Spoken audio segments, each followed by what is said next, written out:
Welcome back.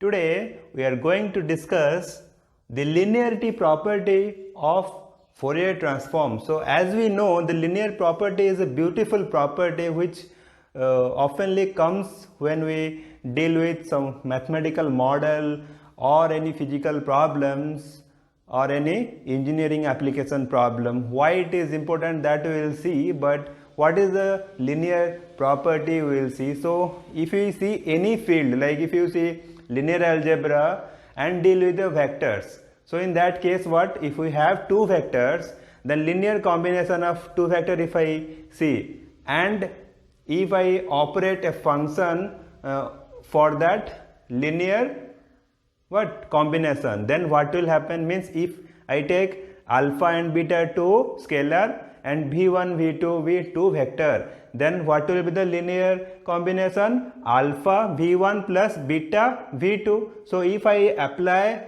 function for that, means if I take f of alpha v1 plus beta v2, so it will be, means if the function satisfy linear property, then the function value of alpha v1 plus beta v2 will be alpha f of v1 plus beta f of v2. So similarly in place of v, okay, if we see engineering problem, it will be a signal, okay, operator, transform. In physics also it will be a function or operator or a transformation.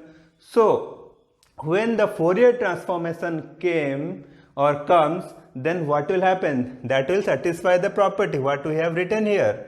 But how the property came, that we have to understand. If we know the derivation of that, then we can solve many complex problems applying this simple technique what we have used here to prove. So we'll see that how to prove. First we have to see what is the statement for the sake of completeness. So the statement will be, the Fourier transform is a linear operation. That is, for any function f of x and g of x, means we have to take f of x and g of x to functions such that whose Fourier transform exists, means Fourier transform of f of x and f of g exists. That means it should be what? Absolutely integrable and piecewise continuous, that we have seen in previous lecture. So if f of x and g of x has Fourier transformations and we have any two arbitrary constant, we have taken a and b, but I told alpha and beta for vector, okay. So if I take a and b to constant and f of x, g of x to functions whose Fourier transformation exists, then what we have? F of af plus bg will be a f of f plus b f of g. Now we'll see how to get this statement, or what is the proof.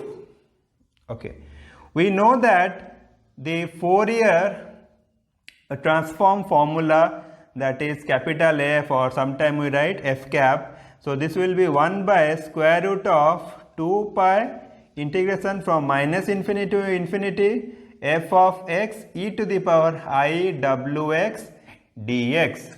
Okay. Now we will take the left part and we will solve the right one. So LHS, what LHS is there? LHS is capital F of AF plus BG. Okay. So this I can apply the formula. So it will be 1 by square root of 2 pi into minus infinity to infinity. In place of this f of x, we have to write af plus bg, okay, e to the power I wx dx. Now we know that in integration, if we have sum of two functions, then we can split it. Okay, so how to split? We can split like this: 1 by square root of 2 pi into minus infinity to infinity af e to the power I wx dx, okay, plus 1 by square root of 2 pi integration minus infinity to infinity bg e to the power minus iwx dx. Again, we know in integration if we have some constants multiplied with the function value, then what we have to do? We have to take common to that constant. So if we take common in the first integral, it will be what?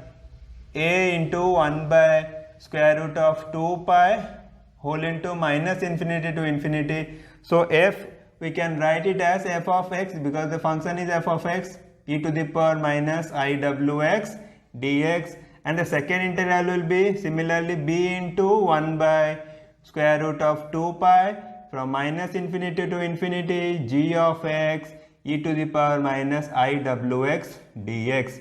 So if we see carefully this integral in first and this integral in the second, so what it has? So a into this integral, if you see, this will be the formula of Fourier transformation for f of x. So this I can write capital F of f plus second integral will be b into capital F of g. So this will be our RHS. So the formula is proved. So if we know the linear property, then we can use in many problems as I told.